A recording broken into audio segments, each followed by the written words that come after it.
आज हम लोग माता के 9वें स्वरूप सिद्धिदात्री की चर्चा करेंगे और साथ में एक रोचक तथ्य भी इसके साथ में जुड़ा हुआ है। भगवान अर्धनारीश्वर कैसे कहलाएं, इस बारे में भी हम लोग जानेंगे।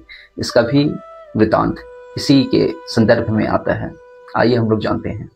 तो दोस्तों, मैं पुनः आप लोगों के सामने में प्रस्तुत हूँ। आज हमारा 18वां अध्याय है, जिसमें हम माँ के 9वें स्वरूप के बारे में चर्चा करेंगे, माँ सिद्धिदात्री के बारे में चर्चा करेंगे। नवरात्रि के 9वें दिन मां सिद्धिदात्री की उपासना की जाती है।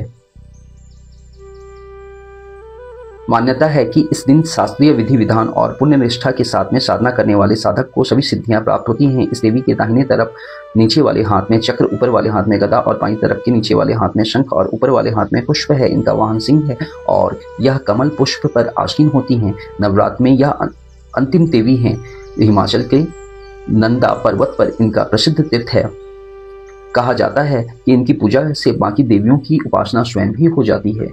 यह देवी सर्व सिद्धियां प्रदान करने वाली हैं। उपासक या भक्त पर इनकी कृपा कठिन से कठिन कार्य को भी आसानी से संभव कर दी जाती है या हो जाती है इनकी उपासना करने से। अनिमा, महिमा, गरिमा, लधिमा, प्राप्ति, प्रकाम्य, ईशित्व और वशिष्ठ 8 सिद्धियां होती हैं। इसलिए इस देवी की सच्चे मन से विधि विधान से उपासना करने से सारी सिद्धियां की प्राप्ति होती हैं।